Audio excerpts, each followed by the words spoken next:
257ویں رات۔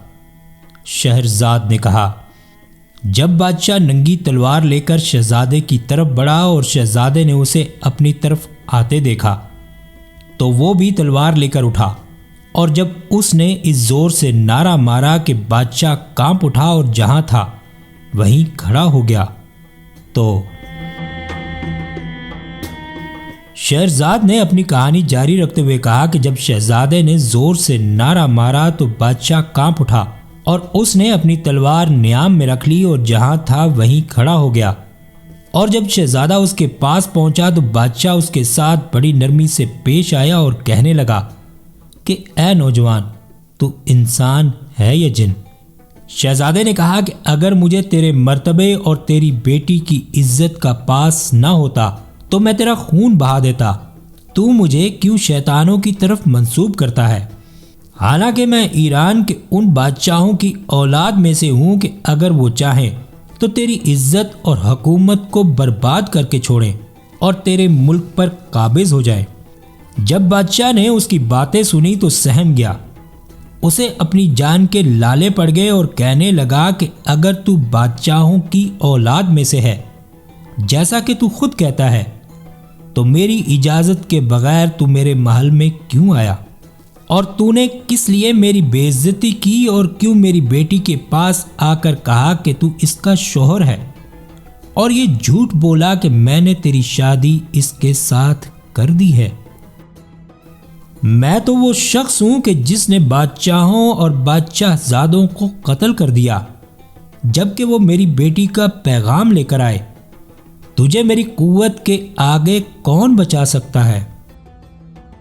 اگر میں اپنے غلاموں اور نوکروں کو آواز دوں اور ان سے کہوں کہ وہ تجھے قتل کر دیں تو وہ فوراً ہی تجھے قتل کر دیں گے اور تجھے کوئی بچا نہ سکے گا۔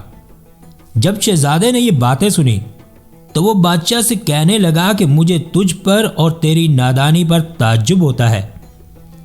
کیا تجھے اپنی بیٹی کے لیے مجھ سے بہتر شوہر مل سکتا ہے؟ کیا تیری نظر سے کوئی ایسا شخص گزرا ہے جو مجھ سے زیادہ قوی دل اور حملہ آور ہو اور بڑے دبدبے اور لاؤ لشکر والا ہو؟ بادشاہ نے کہا، واللہ نہیں، لیکن اے جوان، میں چاہتا ہوں کہ تو گواہوں کے سامنے اس سے شادی کی تجویز پیش کر تاکہ اس کا نکاح تیرے ساتھ کر دوں، کیونکہ اگر میں نے تیرا نکاح اس کے ساتھ چوری چھپے کر دیا تو ساری دنیا میں بدنام ہو جاؤں گا۔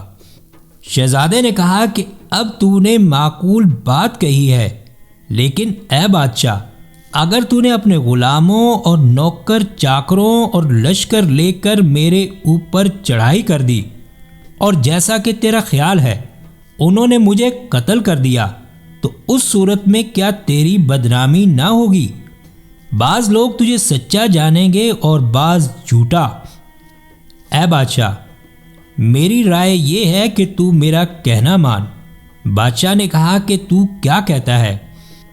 شہزادے نے کہا کہ یا تو میں اور تو تنہا مقابلہ کریں اور ہم میں سے جو شخص دوسرے کو قتل کر دے وہی بادشاہت کا زیادہ سزاوار سمجھا جائے، یا آج رات تو مجھے یہاں رہنے دے اور مجھے آرام کرنے دے، اور کل صبح تو اپنا لشکر اور فوجیں اور غلام لے کر میرے اوپر چڑھائی کر دے اور مجھے بتا دے کہ ان کی تعداد کیا ہے۔ بادشاہ نے کہا کہ ان کی تعداد 40,000 سوار ہے، اسی قدر غلام اور ان کے ماتحت۔ شہزادے نے کہا کہ کل جب دن نکلے تو انہیں میرے ساتھ مقابلے میں لے آئیو، اور مجھے اس بات کی ہرگز پرواہ نہیں کہ ان کی تعداد کتنی ہوگی۔ اور شہزادے نے کہا کہ جب تو انہیں میرے مقابلے میں لائے تو ان سے کہیو کہ یہ شخص اس شرط پر میری بیٹی سے شادی کرنا چاہتا ہے کہ یہ تم سب سے مقابلہ کرے گا، اور اس کا دعویٰ ہے کہ یہ تم سب پر غالب آئے گا اور تم سب کو نیچا دکھائے گا اور تمہاری اس کے آگے کچھ بھی نہ چلے گی۔ یہ کہہ کر تو مجھے ان کے ساتھ لڑنے دیجیو۔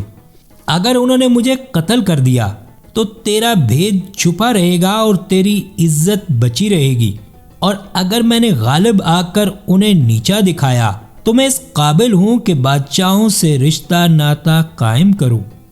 بادشاہ نے اس کی بات پسند کر لی اور اس کا کہنا مان لیا، اگرچہ اس نے سمجھا کہ وہ بڑی ڈینگ مارتا ہے، لیکن ساتھ ہی اس کی دلیری پر خوف زدہ بھی ہو گیا کہ کہیں یہ کوئی جن تو نہیں ہے کہ ساری فوج کا مقابلہ کرنا چاہتا ہے۔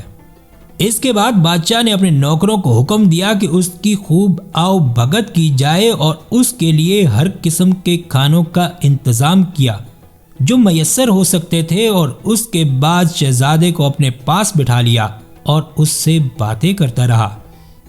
اسی اثنا بادشاہ نے اپنے ایک نوکر کو بلا کر کہا کہ وہ ابھی وزیر کے پاس جائے اور کہے کہ وہ تمام لشکر کو جمع اور ہتھیاروں سے آراستہ ہونے کا حکم دے دے۔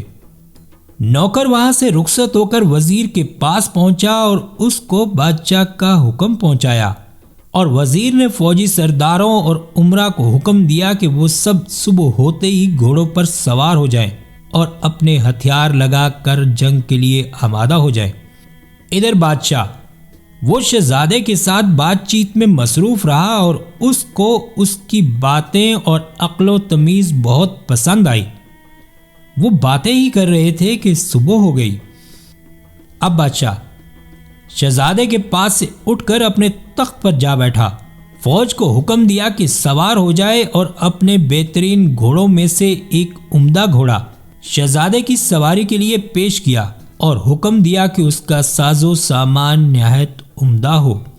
ابھی بادشاہ لوگوں کو حکم صادر کر ہی رہا تھا کہ شہزادہ بادشاہ کے پاس پہنچا اور اس سے کہنے لگا کہ جب تک میں لشکر کے پاس جا کر اس کا معائنہ نہ کر لوں ہرگز سوار نہ ہوں گا۔ بادشاہ نے کہا جیسی تیری مرضی۔ اب بادشاہ اور شہزادہ سوار ہو کر ساتھ ساتھ چلے اور میدان میں پہنچے۔ شہزادے نے دیکھا کہ لشکر تو بے شمار ہے۔ اب بادشاہ نے بلند آواز سے کہا کہ اے لوگو، میرے پاس ایک جوان آیا ہے جو میری بیٹی سے شادی کرنا چاہتا ہے۔ اس سے زیادہ خوبصورت، دل کا مضبوط اور طاقتور میری نظر سے نہیں گزرا۔ اب شہرزاد کو صبح ہوتی دکھائی دی اور اس نے یہ کہانی بند کر دی۔